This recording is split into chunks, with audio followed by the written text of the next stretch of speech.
Day 66 of the war in Gaza finds Prime Minister Netanyahu for the first time calling on Hamas terrorists to surrender. Netanyahu said that the recent surrender of dozens of terrorists in Gaza shows the beginning of the end for Hamas, as the IDF continues to advance. More from ILTV's Steve Leibovitz. Prime Minister Netanyahu says that the surrender of dozens of terrorists in Gaza shows the beginning of the end for the terrorist group. Netanyahu urged Palestinian gunmen not to sacrifice their lives for the terrorist group's chief in Gaza, Yahya Sinwar.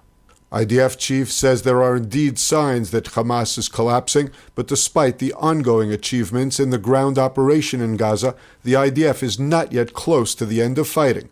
Halevi says the IDF operation in North and South Gaza are ongoing, with efforts to dismantle entire Hamas battalions. The IDF chief says that about half of the 24 Hamas battalion commanders have been eliminated in airstrikes and other operations.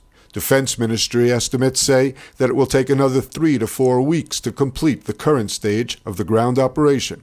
The IDF said it is currently battling Hamas in northern Gaza's Jabalia, Sejaiya, and Bet Hanun, and in Khan Yunis in South Gaza.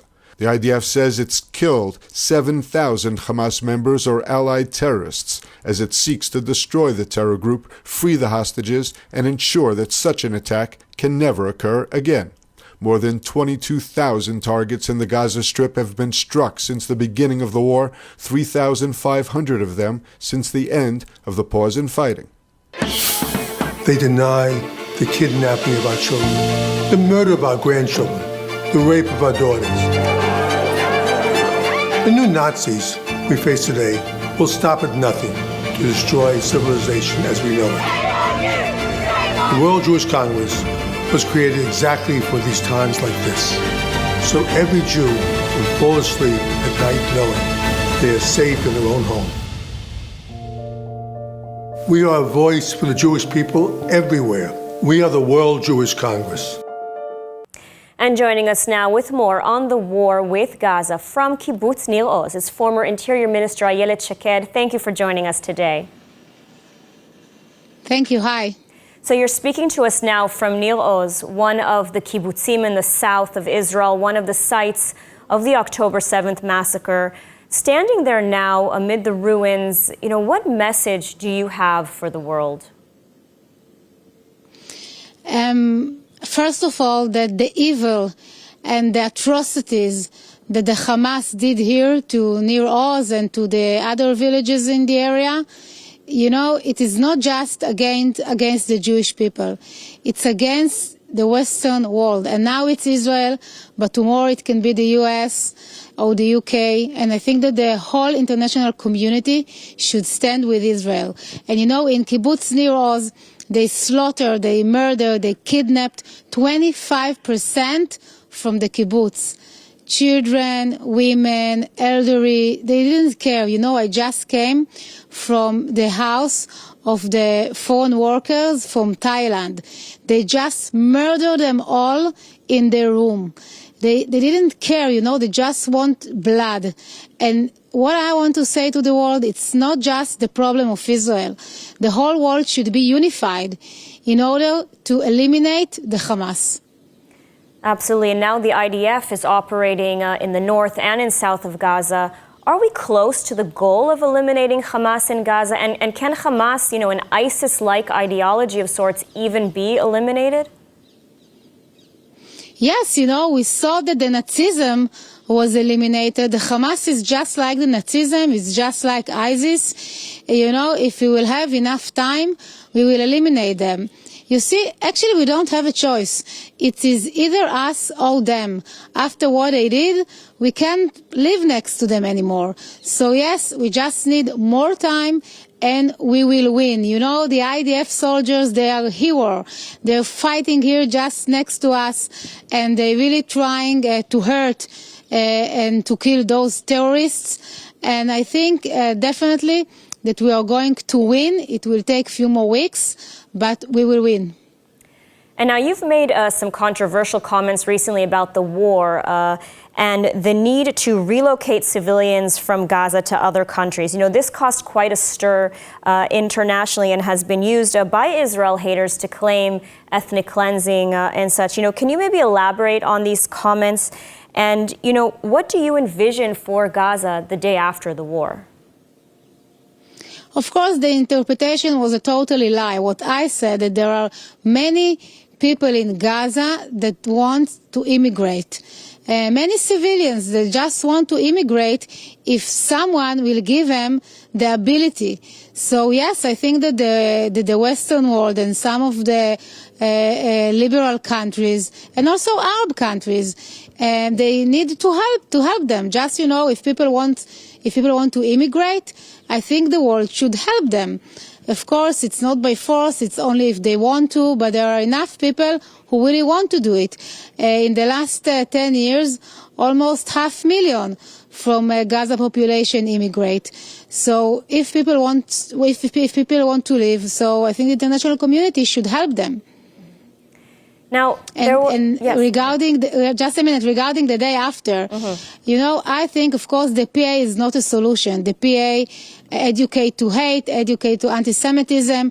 They pay for slay to the terrorists in jail, so they are not the address. I think again, there should be international allies of countries that really want to help, and they are willing, you know, like international force. To be there and to help rebuild Gaza. Absolutely, and there were many conceptions that exploded on October 7th. You know, from 2005, during disengagement and beyond, Israeli leaders have said that leaving Gaza would ultimately make us more secure. And after the Hamas takeover, and until October 7th, there was a policy of allowing Hamas to be paid off in return for some sort of quiet, with, of course, occasional cycles and operations. So now, you know, which perceptions changed for you after October 7th? You know, I was against the disengagement from Gaza. I thought back then that it was a huge mistake. I demonstrate against the disengagement from Gaza, and we are seeing now the results. Of course, the conception that if there is a quiet there, we can have a quiet here, was totally wrong. In the end, you know, the atrocities that they did here, you know, they raped women, they burned babies. You know, I don't want even to describe to the audience what they did, but we find kids, they decapitated kids, horrible things. So in the end, what we realize now, and in Israel we all united about that, is that the Hamas should be eliminated. They can't be, they can't live next to us. This is the goal. And, you know, it doesn't matter in Israel if you are left or right, liberal or conservative, religious or secular. We all understand that, and we all united to achieve this goal. All right, Ayelet Shaked, thank you so much for taking the time to speak with us today from Kibbutz Nilos. Thank you. The number of IDF ground forces killed in the operation in Gaza to destroy Hamas has now topped 100. The army announced the names of 4 additional fallen soldiers, bringing the total to 101 since the start of the ground operation in mid-October, in response to the Hamas assault on October 7th. The latest fallen are Reserve Sergeant Major Gidon Ilani, 35, from Asael; Reserve Sergeant Major Itai Peri, 36, from Modi'in; Major in the reserves Evyatar Cohen, 42, from Kfar Saba; and Major Gal Bachal, 34, of the 36th Division, from Oranit. Some 600 IDF soldiers have been wounded inside Gaza since the start of the war. And Prime Minister Netanyahu and Russian President Putin held a tense 50-minute wartime conversation in which the Israeli leader expressed outrage at Russia's hostility towards Israel and cooperation with Iran. It was part of a diplomatic offensive to shore up support for Israel's war effort. More from ILTV's William Sharon. Prime Minister Netanyahu and Russian President Putin held a 15-minute phone call in which Israeli leader expressed annoyance at Moscow's support for a Gaza ceasefire at the recent UN Security Council vote, which was vetoed by the U.S. Netanyahu reportedly also expressed annoyance for growing Russian ties with Iran. In a recent comment made by Russian Foreign Minister Lavrov, It has been made clear the Kremlin has not changed its view. We strongly condemned the terrorist attack against Israel on the 7th of October, like we condemn any terrorist attack. At the same time, we do not believe it's acceptable to use this event for collective punishment of the millions of Palestinian people with indiscriminate shelling of the civilian quarters. Netanyahu's call with Putin was a part of a diplomatic phone blitz by Netanyahu to soar up political support for the war against Hamas. ביומיים האחרונים שוחחתי גם עם הקנצלר שולץ ועם נשיא צרפת מקרון וגם עם מנהיגים אחרים, ואמרתי להם שאי אפשר ביד אחת לתמוך בחיסול החמאס וביד השנייה ללחוץ עלינו לסיים את המלחמה שתמנע את חיסול החמאס. ואני חושב שבמאבק הזה הצדק איתנו והאחדות איתנו. כשאנחנו מאוחדים כעם, כמדינה, אין שום כוח שיכול למנוע מאיתנו לעשות את הדבר הנכון. U.S. Secretary of State Blinken said the decision to when to end the war in Gaza will be made by Israel. The secretary strongly defended the decision to send Israel more weapons needed to fight the war. Experience the power of truth with ILTV News. If you're looking for quality content and captivating visuals, join our news community and become an integral part of our team as we embark on a mission to unveil the real Israel, dismantling the web of lies and misinformation that surround reporting on Israel. By subscribing to ILTV News, you will not only have access to the latest updates, but you will also amplify our message, creating a ripple effect that carries the truth far and wide. Subscribe today and help reshape the narrative. Available on the web, Android, and Apple. And in the north, the IDF went on the initiative carrying out widespread waves of airstrikes against Hezbollah targets in southern Lebanon in response to repeated cross-border attacks. The strikes indicate Israeli leaders are increasingly fed up with Hezbollah provocations and further escalation could be near. More from ILTV's Steve Leibovitz. Only a day after Prime Minister Netanyahu warned that the fate of Beirut could be that of Gaza City, the Air Force sent waves of Air Force strikes targeting Hezbollah rocket launch sites, military compounds, and other infrastructure belonging to the terror group. Separately, the IDF said it struck an anti-tank missile squad in South Lebanon that had attempted to attack the northern Israeli community of Zarit. An update from the northern front. The IDF continues to repel and deter Hezbollah aggression from Lebanon. The Air Force has struck a series of Hezbollah targets, including operational headquarters. Following sirens in the western Galilee in northern Israel, the IDF identified and successfully intercepted suspicious aerial targets entering into our airspace from Lebanon. Syria claims that Israeli Air Force strikes attacked near Damascus, injuring 8 people, reportedly including Iranian operatives. There has been no comment from Israel on the alleged airstrikes, which come after 4 terrorists were killed in an alleged Israeli drone strike on a vehicle near the Syrian border in the Golan Heights. Hezbollah fired at least 8 rockets at Malot Tarshiha from Lebanon. No injuries were reported. Footage shows the Iron Dome air defense system intercepting several of the projectiles. Other rockets landed in open areas. There were no reports of injuries in the attack. 6 IDF soldiers were hurt in Hezbollah drone attacks on an IDF base in the western Galilee. Israel is indicating it's fed up with Hezbollah provocations while trying to prevent a full-scale war that may be inevitable. And we reaffirm what we have been saying since day one, that the state of Israel is not interested in a war on 2 fronts, and that if Hezbollah chooses to drag Israel into a full-scale war that we are trying to prevent at this point, the consequences for Lebanon and for Hezbollah will be severe. Daily exchanges of fire with Hezbollah and other terror groups have been raising fears of a broader war and a second front for Israel. The skirmishes on the border have resulted in 4 civilian deaths on the Israeli side, as well as the deaths of 6 IDF soldiers. On the Lebanese side, according to the Western media, the toll includes 98 Hezbollah members, some of whom were killed in Syria. And an Iranian terror plot to kill Jews and Israelis in Cyprus was thwarted by Cypriot security forces and the Mossad. Cypriot security and law enforcement agencies, together with the Mossad, have thwarted an Iranian terrorist infrastructure that planned to carry out attacks against Israeli and Jewish targets in Cyprus, the the Prime Minister's office has announced. According to the office, since Hamas's murderous terrorist assault on October 7th, the Iranian regime has expanded its efforts to advance terrorism around the world. And Iran does not hesitate to use all means to achieve its criminal goals. The PMO thanked the counter-terrorist actions and the arrest of the terror cell by the Cypriot Agency Services and said that considerable information was obtained, which led to the discovery of the attackers, their modus operandi, the targets of the attack, and the Iranian plan to kill innocents in Cyprus and elsewhere. In light of the growing global threats, the statement said that the Mossad, together with its partner intelligence and security organizations, is continuing to take constant and varied action to defeat the terrorist threats from Iran and its proxies, and to defend the State of Israel and its citizens, as well as the Jewish people around the world. The National Security Council reports that since the outbreak of the war, many Israelis have gone to stay in Cyprus. The Iranian presence in northern Cyprus, as well as the prior and current use of that area for terrorist purposes and as an area of activity and transit to attack Israeli and Jewish targets, constitutes a disturbing issue. The NSC and the intelligence community recently updated the threat level toward Israelis abroad. And over 137 hostages are still being held in Gaza. It's been over 2 months. None have had any access to the outside world. None have been visited by the International Red Cross.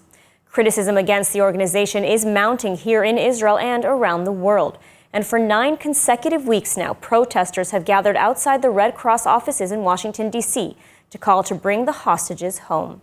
ILTV's Emily Schrader was at this week's rally. Let's take a look.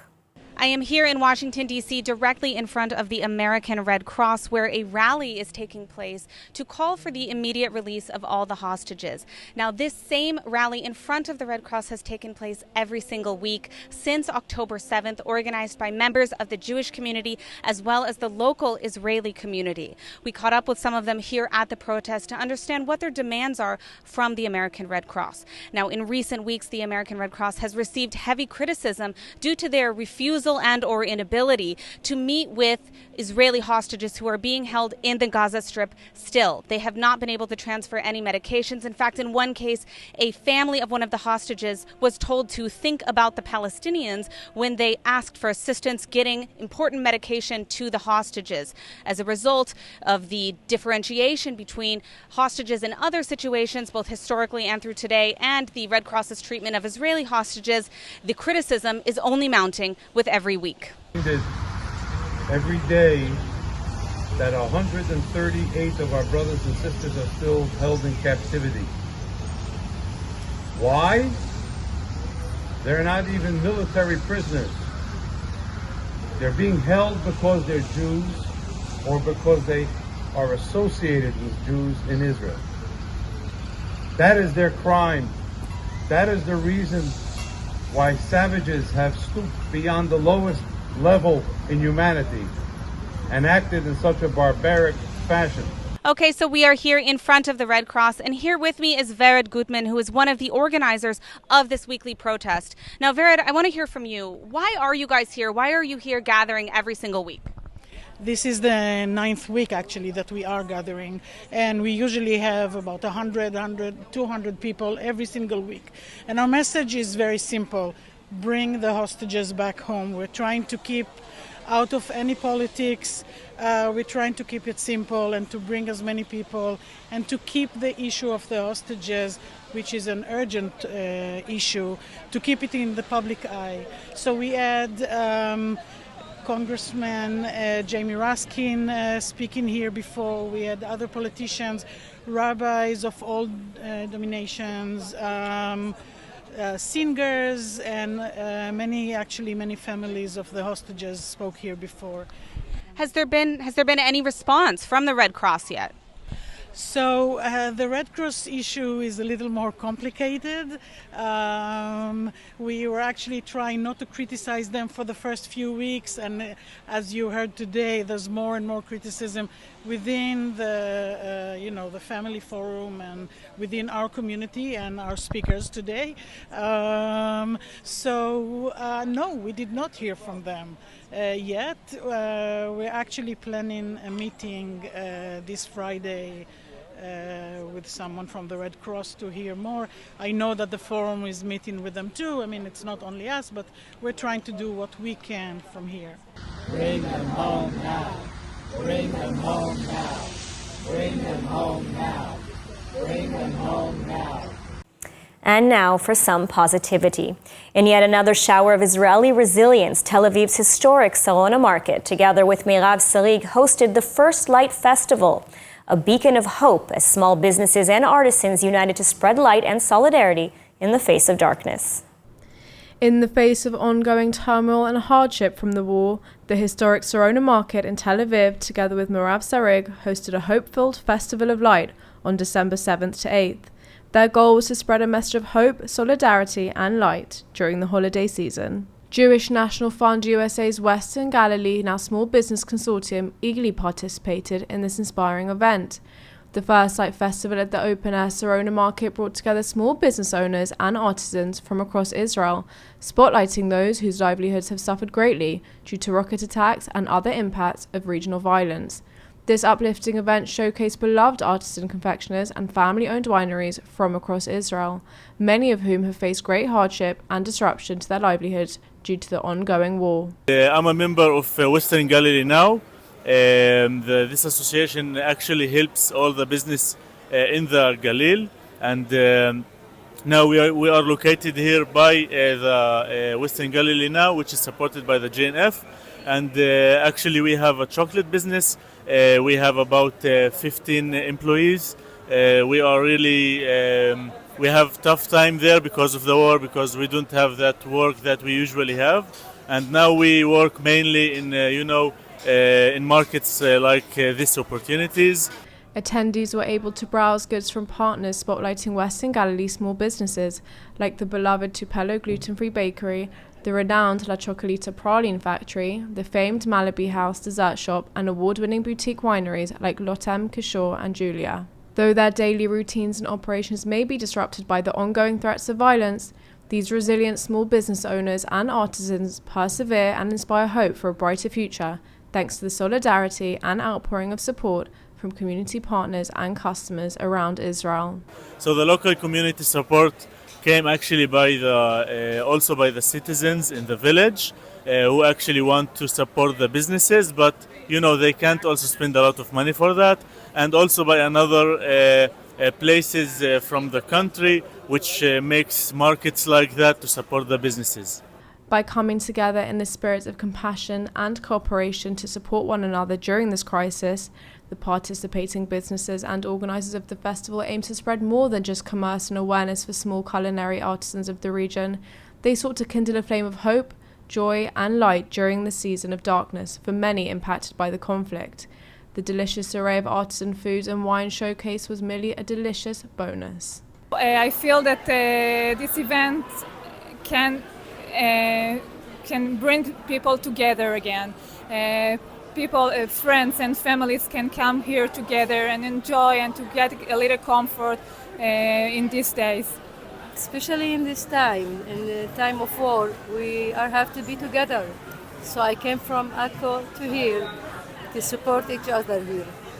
Through this event and ongoing efforts to support small businesses moving forward, First Light shows that even amid seemingly endless darkness wrought by conflict's shadow, the human connections we share and the acts of service and compassion we choose for one another can make all the difference. Western Galilee Now give me the opportunity to be here and open to me this door because my store was closed from 2 months, and I have to say thank you. Hi, this is Joel Rosenberg, editor of All Israel News. Sign up for our free daily email for the latest news from Jerusalem. Go to allisrael.com. And now let's take a look at the weather forecast. Clear skies are expected tonight throughout the country with lows of around 12 degrees Celsius or 54 degrees Fahrenheit.